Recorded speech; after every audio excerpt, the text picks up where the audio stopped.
Jake for the State podcast, and this is the call for every red-blooded, God-fearing, liberty-loving patriot to prepare yourself, take your position, stand your ground, and advance the cause of freedom. Let's go.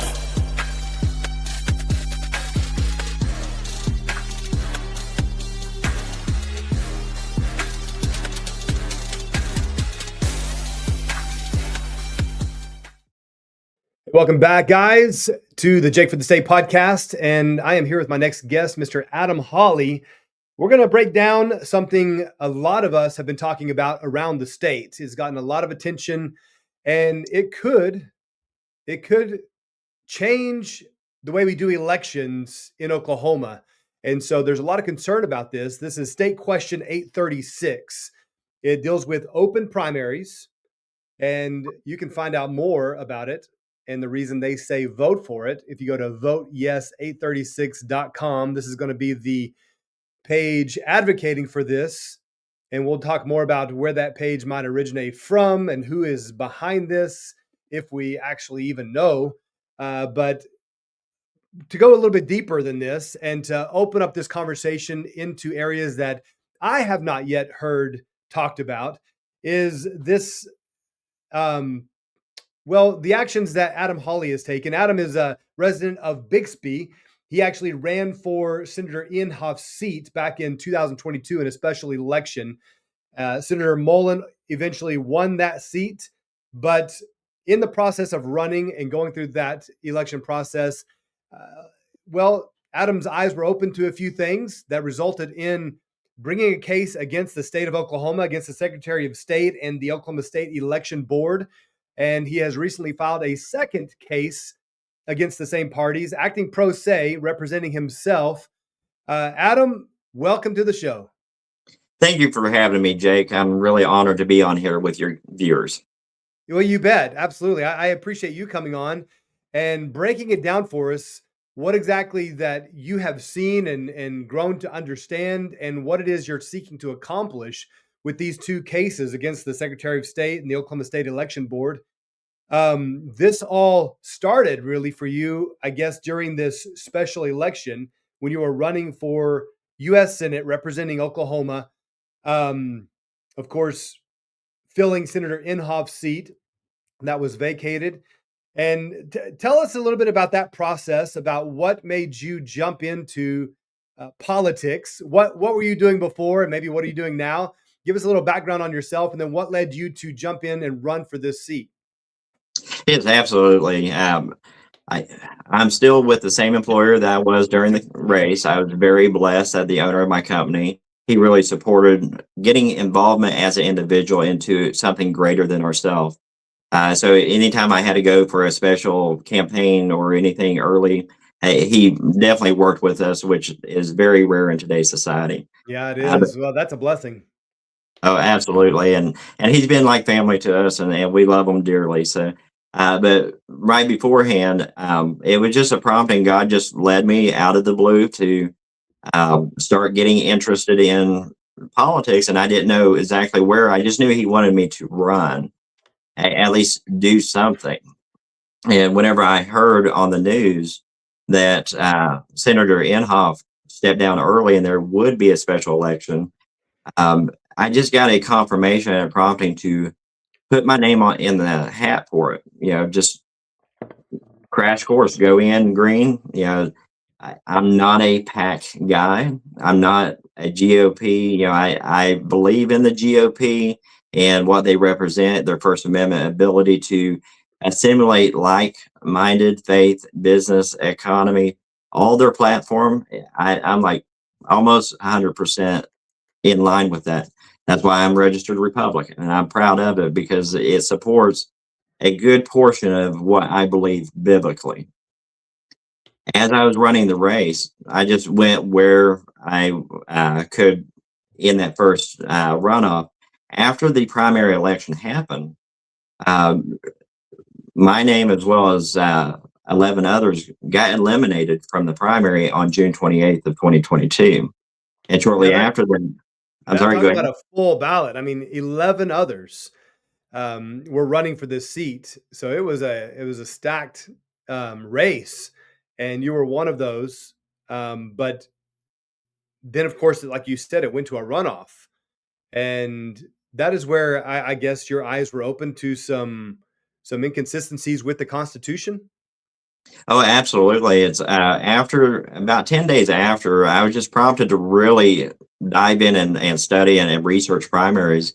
And that's where I had uncovered over the next year and a half of just researching and being open and following where the trail goes, so to speak.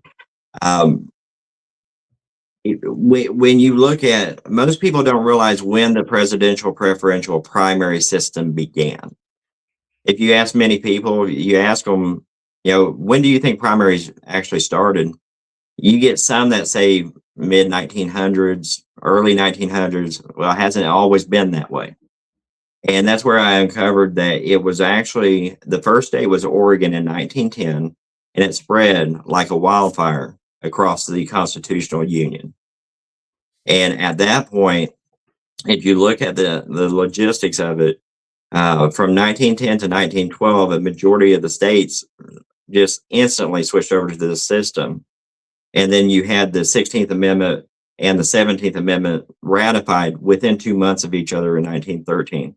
And that's where we are suffering a lot of the Federal Reserve and a lot of different things, the IRS and the three-letter agencies that have plagued America and kept us down.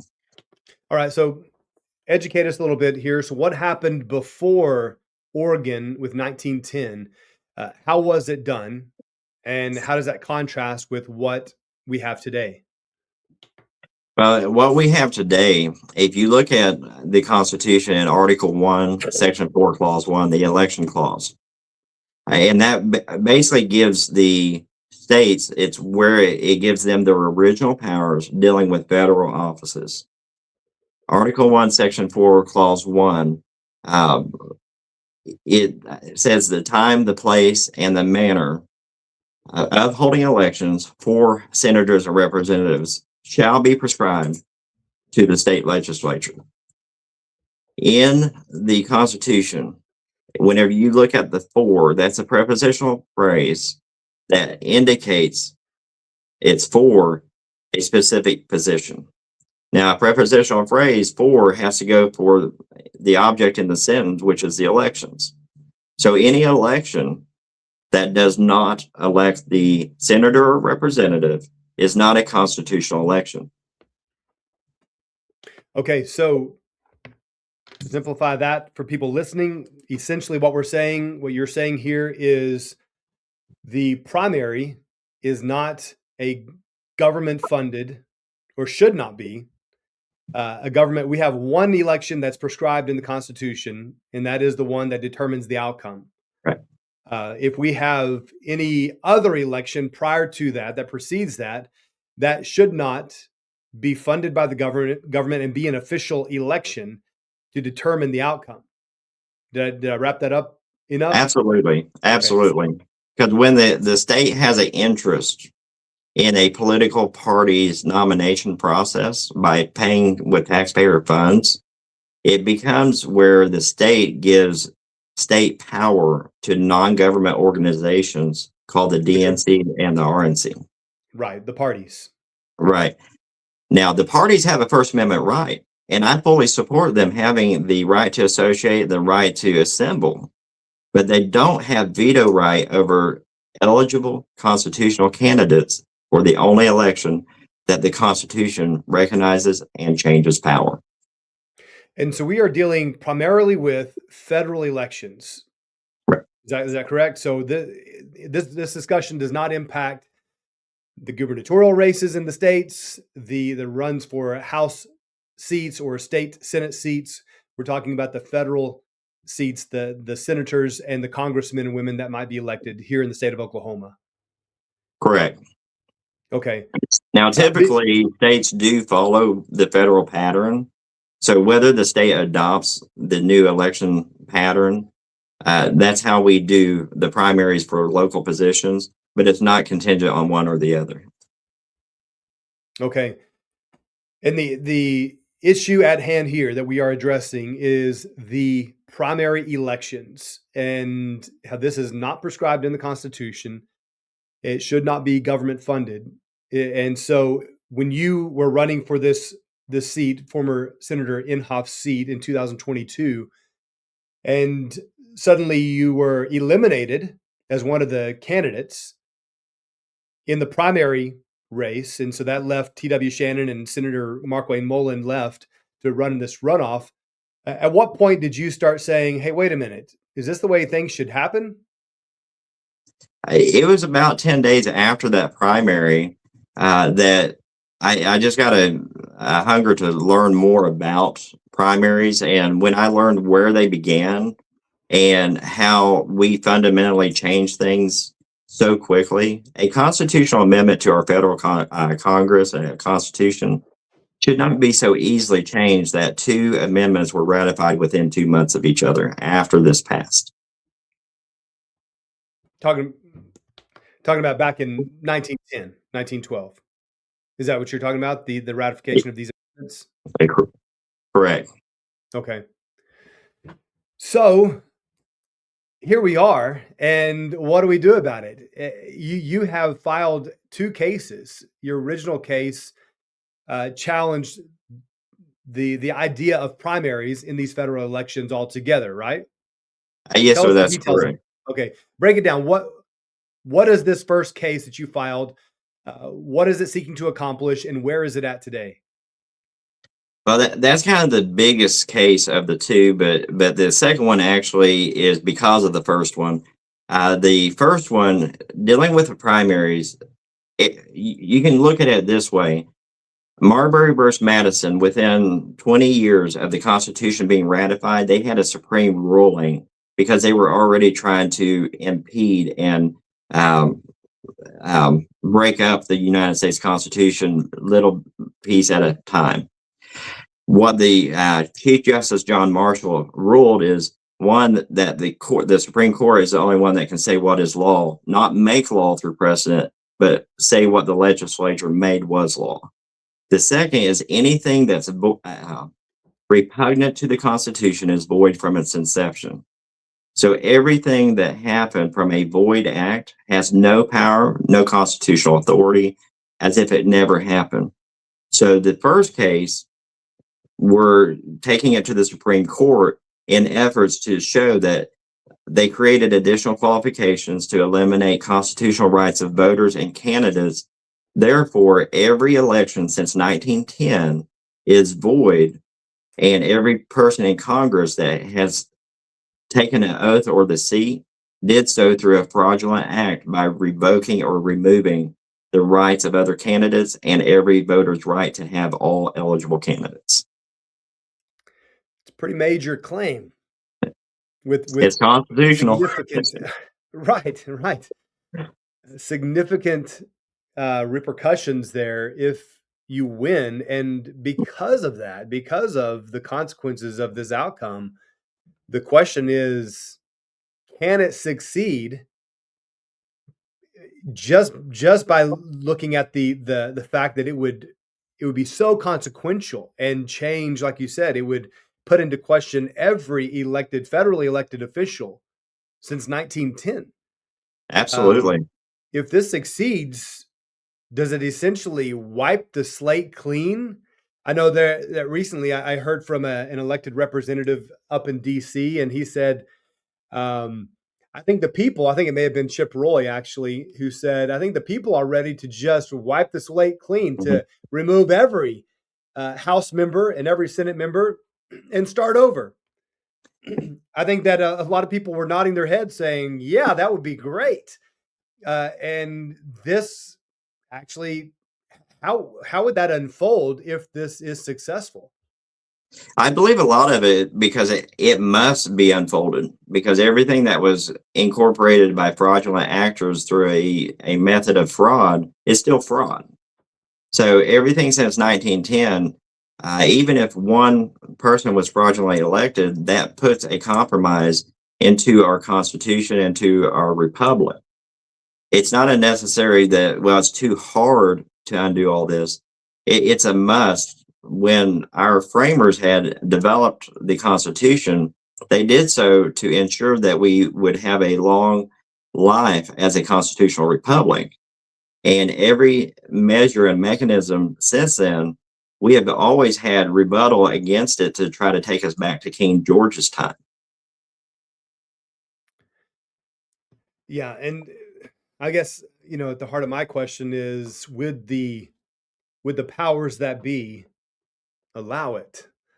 And I think this is the question that a lot of people are asking, is who's actually in control? Is it we the people that seek to bring correction to a system that has gone off the rails? I think that we look at a lot of cases since the 14th Amendment and say, I think that it is repugnant to the Constitution, and there's a lot of things that should be null and void. Question is how to get that accomplished. But before we dive into that, maybe that's a question for another day. Where is this case now? Has it been heard? Has it been rejected? Where do you stand right now with this initial case? Yeah, this initial case, we've already gone through the 10th Circuit Appeals Court in Denver, Colorado. Unfortunately, they did not look at constitutionality, rather plausibility and format over the Constitution. So they affirmed what the Western District Court had said based on precedent created in the 1970s, basically declaring primaries constitutional. And then now we are in the Supreme Court. They just sent back some booklets so we can reorder the format so it can be on their docket. But we are heading to the United States Supreme Court in DC to be on the docket to be heard. Yeah, so I think it's such an important point that this is not just a frivolous case that was tossed out at the onset. I mean, you are now headed to the Supreme Court, and you have a small hurdle of modifying the form, the actual structure of the document, so that the questions are in the right place. And it's interesting how something this significant might be held up or potentially tossed out based on form. I'm glad it's not. I'm glad that they are allowing this to proceed as long as you make the necessary corrections. And I'm sure that has not been has that been an easy task? I mean, just restructuring and reformatting the document itself? I believe it has been, but that's after a lot of really analyzing a lengthy set of rules for formatting. And each court has different rules of formatting. For example, this is trivial, like Western District Court, double space, 12-point font, Times New Roman, and you could do it on a regular letter piece of paper. The Supreme Court was the most challenging because you had to do a custom print at a custom size of 6 1/8 by 9 1/4, and try to find a print shop to do that that's not legal based. So it becomes all these rules and formats. If you have something that you are willing to go on that hill for, you have to realize they don't make it easy for we the people. You have to be a rich man with a rich attorney to know all the rules and stipulations, basically. Yeah. Are you a rich man with a rich attorney? I'm humbly okay. I mean, so how much is it? I'm not asking for actual numbers Yeah. or anything, but this is costing you. Oh, absolutely. It's like, it didn't cost me nearly as much as the founders of this country. They pay with riches and their blood. If it just makes me struggle and financially concerned to do the right thing, then it's well worth it, because at least I'm not laying my life down like Yes, the framers did. well, and I tell you, you set a great example for so many of us. I'll say us to include myself. I appreciate your fight and your stand and the research and all of the work that has gone into this. You're pro se. You're representing yourself in these cases. So you're not paying a high dollar attorney to come in and represent you, but that has required you to do your homework. Right. And I'm sure this has been countless hours doing the homework, doing the studying, and making sure you actually know what you're talking about. And sometimes that may be more difficult than hiring an attorney. But I have to applaud you and acknowledge that you set a great example for people out here listening to this, watching this, because your you ran for United States Senate. That's a big task in itself, but you're an average guy. You work a day job. You have a family. You go to church, and you're stepping up to challenge the system. I love that. And I think it brings a lot of hope to the average man saying, you know what? Maybe I got something to say about this. Oh, absolutely. And one of the things that I really was a life motto several years back, early in the 1900s, there was a quote requoted. I don't know who the original author is, but the only thing necessary for evil to prevail is good men to do nothing. Yeah. So, and that's the big thing. There's a lot of good men frustrated, and women. Let's not leave the ladies out, because Betsy Ross and a lot of other ladies have made history. So don't think because this sounds crazy, or what will people think? You know how many people said, it's like you're wasting your time, just pursuing something that I know this is unconstitutional. It's in black and white. It doesn't take a PhD to read the Constitution and to see that there's a qualifying race, which the Supreme Court said no additional qualifications was constitutional. Yeah. I mean, it is worth challenging, and so appreciate you. I've got a follow-up question on that, but first, a big shout out to one of our sponsors real quickly. Planning for a secure retirement? Then you need to meet my friend Michael McGuire, CEO of McGuire Capital Advisors. With over 30 years of experience helping Oklahomans protect and grow their wealth. From asset allocation and risk management, Michael delivers personalized solutions tailored to you. Get your complimentary consultation today. Visit McGuireCap.com or call Michael directly at 405-760-5863. That's 405-760-5863. All right. Gotta love Michael McGuire, McGuire Capital, here with Adam Holley, talking about this case challenging the election process, specifically the primary process in our federal elections. He ran for Senator Inhofe's former seat in 2022. And it was during that primary process, during that special election, that his eyes were open to the possibility that maybe we're not doing it right. Maybe we are violating the Constitution in our effort to elect a constitutional representative. How ironic is that? So he's done his homework. He has now filed 2 cases. One is headed to the United States Supreme Court. Quick update. I think you may have already mentioned it, but I just want to highlight that point again, that this initial case that you filed, and you filed this last year, correct? The first case? Correct. I filed it the day before the statute of limitations ran out in June of 24. Okay. And it is now headed to the United States Supreme Court. Has it been given a date, a hearing? No, I've got to send back the corrections with a new print of 40 booklets the way that they need to see them. And then after that, it will be put on a docket and start the process. Okay. So in the meantime, you're not just hanging out. You actually are working on another one. So while, again, you're doing your day job, raising your family, going to church, doing all the things that average, everyday good guys do, you're also filing another case. This one as well is against the Secretary of State and the Oklahoma State Election Board. Tell me the details of this second one. What are you seeking to accomplish, and why was this necessary? Well, yeah, absolutely. Because dealing with the primary elections, first, with the understanding and knowledge that primaries are unconstitutional in the first place. But secondly, there's a outside agenda to try to come in and try to reshape our Oklahoma. And that outside agenda, the vote yes 836. Now, disclaimer, because it's very tight knit. The only thing I can reference between the Secretary of State's website and the website itself is the name as an incorporated nonprofit, which was created after the petition went to the Supreme Court. Uh-huh.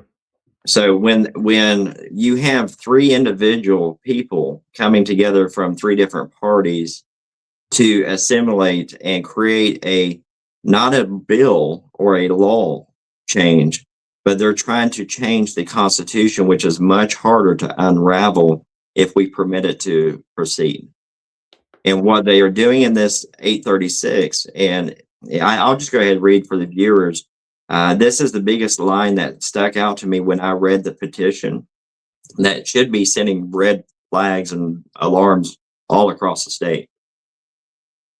Section 2, Item C of their petition is listed as the two candidates who receive the most votes in the open primary election shall advance to the general election without regard to their affiliation or lack of affiliation with any political party and without regard to whether the candidates have been nominated or endorsed by any political party. Right. Big red flags there. Without regard. Without regard. So many people in the Tulsa, Oklahoma area understand the last mayoral race. Right. And this is an example that will happen. Not can, it will happen inevitably. Yeah. So we had for those that are unaware, one second here. For those that are unaware of what happened in Tulsa, so we had a similar situation happen in Tulsa where what was it? Well, you're from the area, so tell us exactly what happened there with that election. There were two Democrat candidates, Nichols, and I forgot the young lady's name that was against him on the Democrat side. And we had a really good Republican candidate, Brent Van Norman. And typically with the primary elections, you have an election primary for each party that goes to the November ballot to select the power change. Not in Tulsa. What ended up happening, they took the two most vote getters, which so happened to be the two Democrats, and the Republican voice got canceled off of even being able to select for a Republican change in Tulsa. So the final ballot there for the mayoral race in Tulsa was a choice between two Democrats. Right. So if you're a Republican there, that's your choice. And of course, we can make the argument, where were the Republicans during the primary? I mean, they should have showed up, got their man through, but in the end, the process itself allowed for two Democrats to be on the final ballot, which is what we're trying to avoid on the statewide ballots with this 836. It would essentially accomplish the same thing, correct? Right. I believe it does, and it's established to do so. Whether it's two Democrats forever or two Republicans forever, I'm proud to be a Republican because of the values and the standards. However, I do not agree with Republicans being dictators over who can be on that ballot.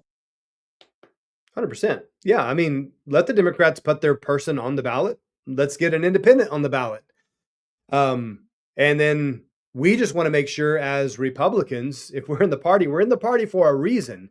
And we want to put forth our best candidate, the one who represents and reflects our values, our standards, and then we'll take it to the general election. Of course, we know, and I think most people know in Oklahoma, that unless you're a Republican, you have a very slim chance of winning. And it seems that this whole attempt with 836 is to undermine the stronghold that Republicans have in the state. Yes, that's correct. However, we would be amiss to be under that false safety net as Republicans, because I know for a fact that Tulsa Mayor Bynum was paying people to move to Tulsa to shift the area to purple or to blue. Yeah, well, yeah, it's a good point. I mean, let's not get overconfident. Right. Those margins between us and the Democrats are getting more and more slim. We can't ride this whole 77 counties voting for Trump, much longer, because we're seeing the metros, Oklahoma City and Tulsa, both becoming more purple. And, we have to see more voter turnout. We have to see the rural Oklahoma step up and show up to the voter booth on election day, on the primary election day. But big question. So your effort here that you're working on, it deals with federal elections. So we're talking about the U.S. senators and the U.S. congressmen. Dealing with the state elections that we're talking about, the gubernatorial races, the House seats, the state Senate seats here in Oklahoma. Could you argue that primaries that are funded by the state of Oklahoma are also unconstitutional, or does the state have certain, can they dictate how they want to handle their own elections, separate from what the U.S. Constitution says?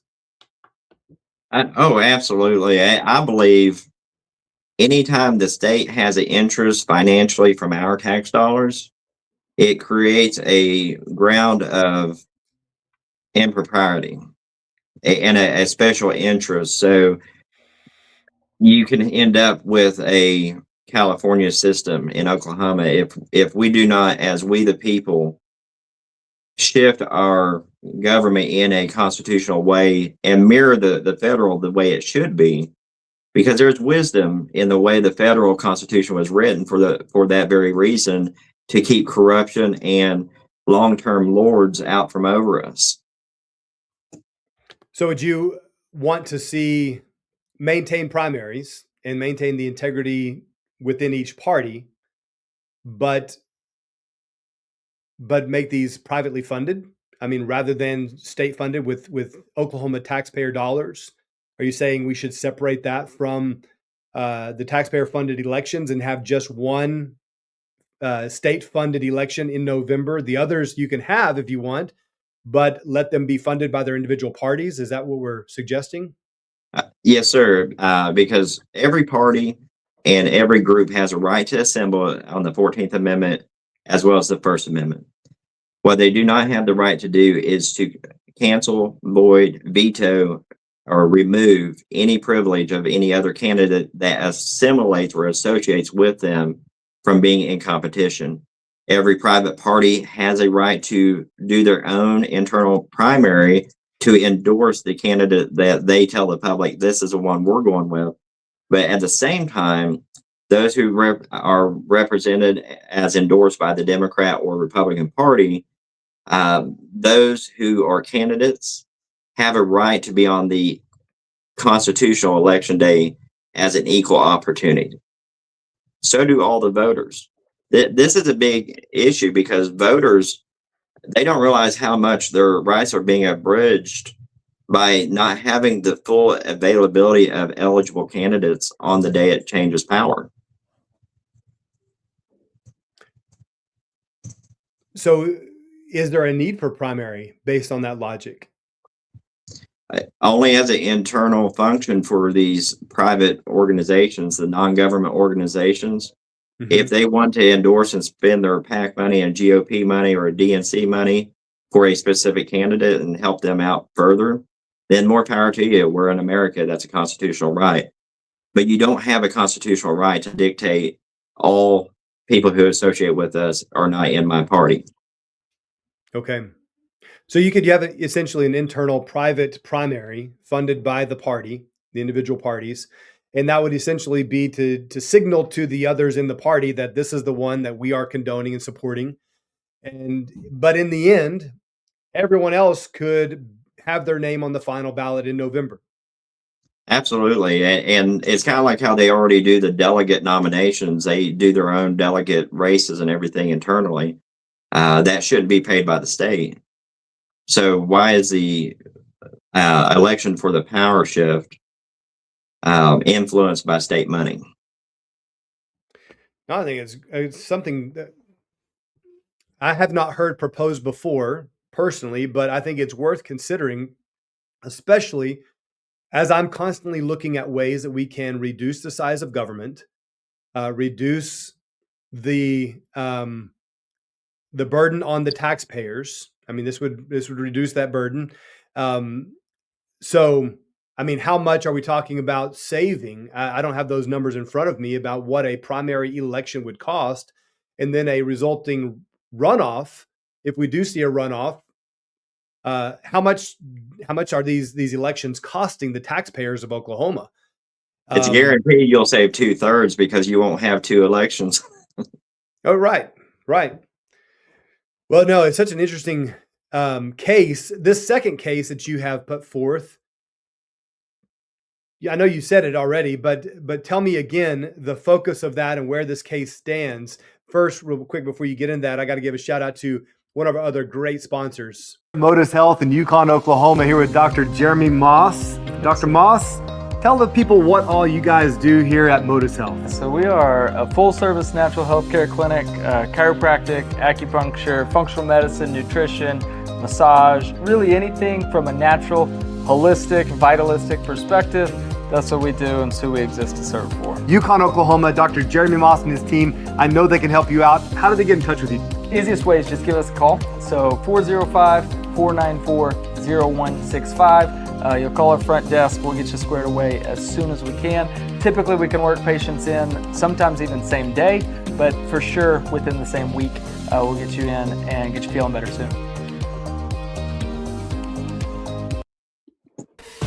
Big shout out to Stevens Trucking, family owned since 1979, delivering top-notch freight solutions across Oklahoma and the lower 48 states. With over 350 trucks and 1,600 trailers, they offer reliable 24/7, 365 service, specializing in oil field and dry freight. They keep loads moving fast, backed by a fleet of flatbeds, dry vans, and more. Trust Stevens for on-time deliveries, cutting-edge equipment, and a team that treats you like family.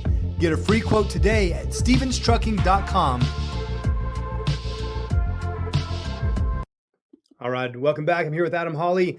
And Adam, we were just talking about this second case that you have that is, while the other is headed to the Supreme Court, you're working on this second case.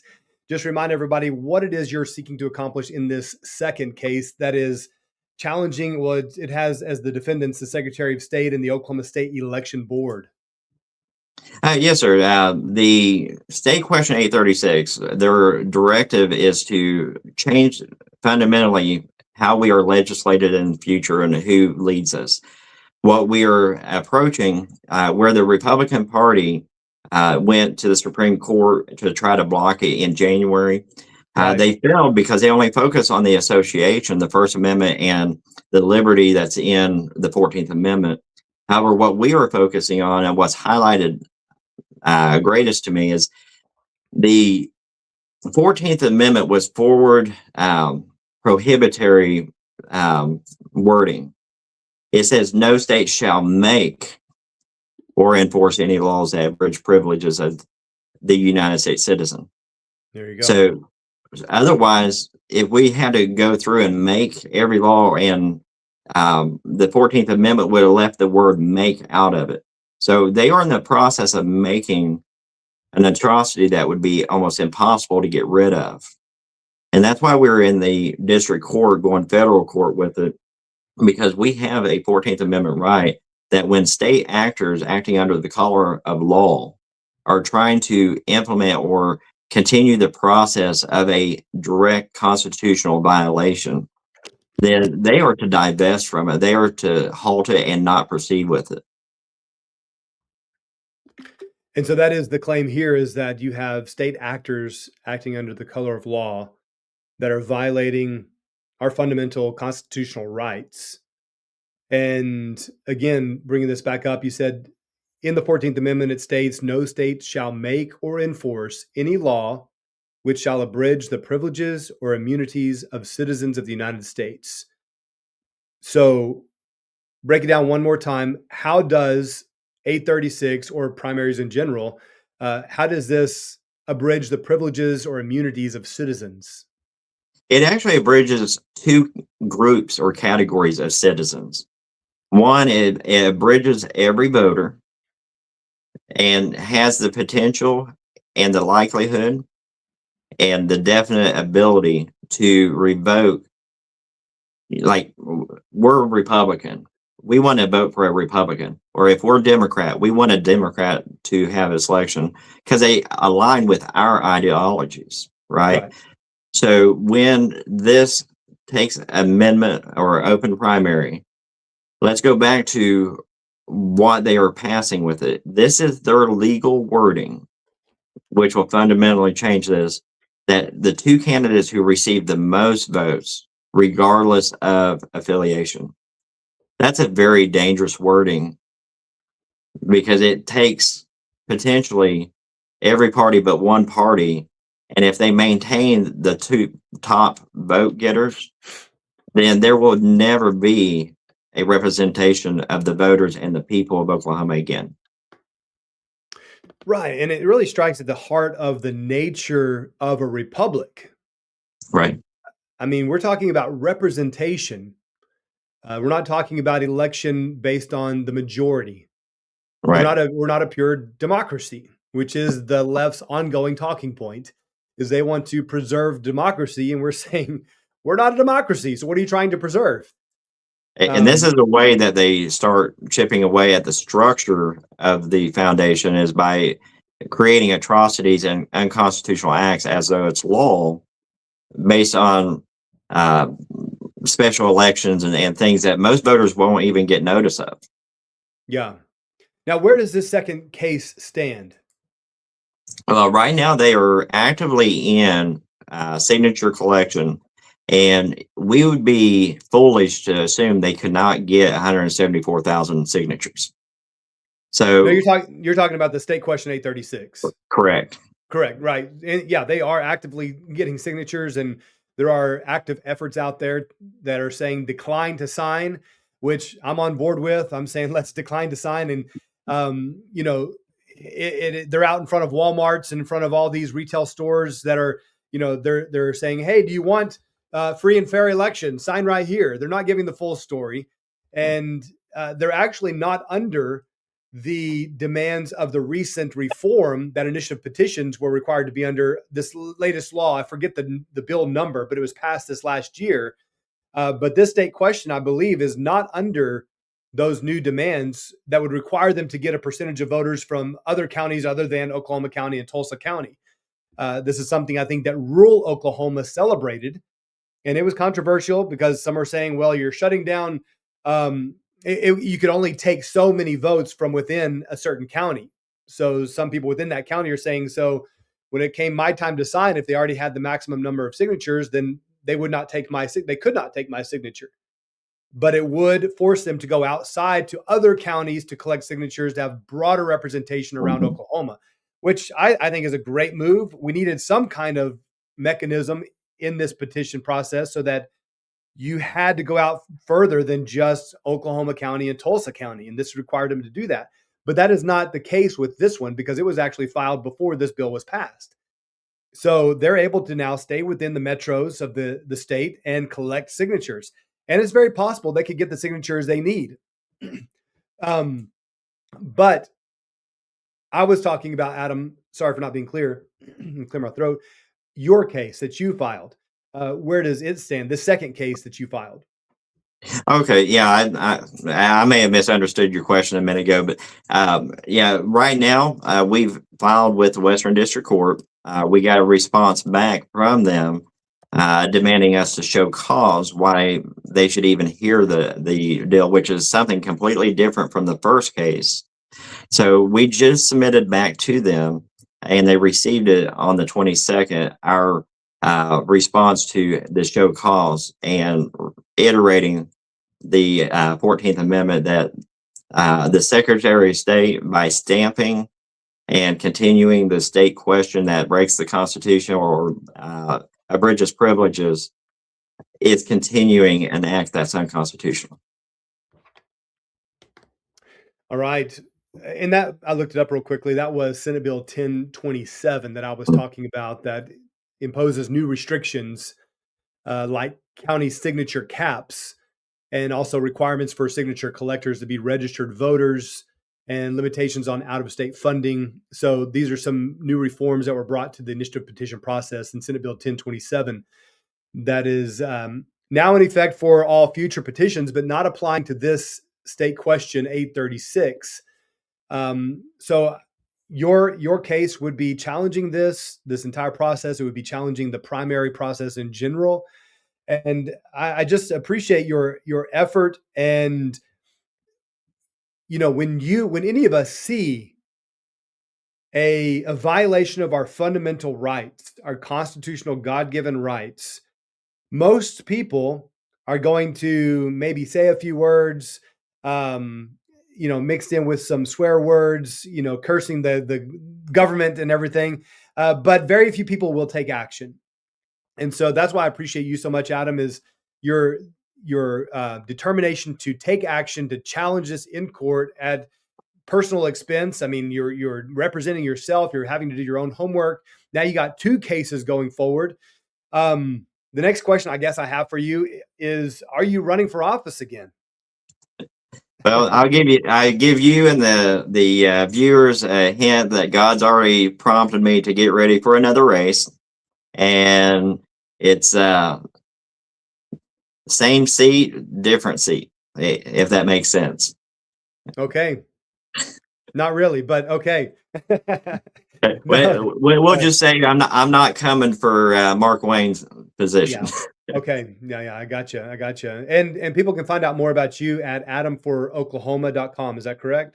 That is correct. Adam That, for Oklahoma. and if one thing I could say to all the viewers and everybody that sees this interview, we don't necessarily know how can I make a difference. How can I get involved, and what can I do to really put a dent in something that, yeah, that sucks. I can't do anything. That's how people view politics right now and view the court systems. It's just so broken. How can we change it? Well, find things like this and get involved. Make your voice heard. And one way that you can make your voice heard is when you go to adamforoklahoma.com, close to the top under the About Me, you'll see a series of buttons. We have provided an affidavit for SQ 836. When you print that off, it's pretty simple to fill out, 1 page. I just ask that you put a individual letter to each party and send them as soon as you can. If we can flood their mailboxes with the hint that we, the people, are rising up, and it's all it's going to cost me is less than $5 and 5 minutes of my time. The letter's already printed. You just fill it out, sign it, individually stamp it, and send it in the mail and forget it. If we can have a swarm of these letters going to the Attorney General's office, the Secretary of State's office, and the Oklahoma State Election Board in a very short period of time, they've got to open their eyes. Well, Adam, I'm putting this, let me see here. I'm putting it there, adamforoklahoma.com. People can go to that. And like you said, there are links there that you can click. These documents we've been talking about, the cases he has filed, the affidavit for State Question 836. They're all on there. When you go to the homepage, you can just scroll down a little bit and you'll see them there in white boxes on the bottom left-hand side, or on the you'll see them there, the little white boxes. There's several of them, 6 of them there that you can click, and it's got great information. Adam, I really appreciate your time, all your effort, and we'll continue tracking this, get on board with you. Everyone who believes and feels the same way Adam does, you have an opportunity to link arms with him and fight with him. We'll be following up with you on this case that's before going to the Supreme Court. We'll track that and see if it's actually given a hearing, because all of this stuff could impact the way we do elections here in Oklahoma. Excuse me. Adam, really appreciate your time. Again, adamforoklahoma.com. I'll give you the final word. All right. Yeah, Jake, thank you. And I do appreciate all the viewers that have stuck with us this far. This is something that is historical, something in the making. With victory in the primary election in the Supreme Court, we will get back to the Constitution, even if it means something scary of undoing everything and removing constitutional amendments, because a lot of people don't realize when they did away with tariffs, they created the Federal Reserve. So we went from a very prosperous country that was with minimal debt to a debt system. This is an avenue and a clean vehicle that the Supreme Court, if they latch onto it, can utilize with constitutional precedents and be able to restore our republic to the greatness it once was. Also, Jake, I do want to send a special thank you to you, because there's not many candidates, especially for governor, that would even give the time of day to someone as small as me. And I thank you that you put we the people and our voices on a platform that's something that God has ordained can be fulfilled if we, the people, unite. Adam, I so appreciate that. It's my honor. It's my honor. And this is what it really is about. It's about we the people. That phrase is essential, but has become almost cliche where people forget the power of that and what it actually means. But it comes down to this right here. It comes down to individuals like you and I, that we're not multimillionaires. We're just working our jobs, raising our families, worshiping God. And in the meantime, we're fighting for our fundamental rights that God gave us in this great land. And so we, the people, have to stand up and fight for our rights, because if we don't, no one else will. So if anything, Adam, I so appreciate that effort. Really appreciate your time here today. All right. Thank you. God bless you, and God bless the Constitutional Union. Amen. Amen. Hey guys, thank you for tuning in. I'd love your feedback on this. What do you think? Go check out adamforoklahoma.com and check out all the documents he has made available to you there. But let me know your thoughts on this. And hey, I will see you next time. But don't forget to subscribe. Don't forget to share and let people know what we're talking about. It's important things that really do impact our essential rights. So be sure to like, share, and subscribe. And I'll see you next time.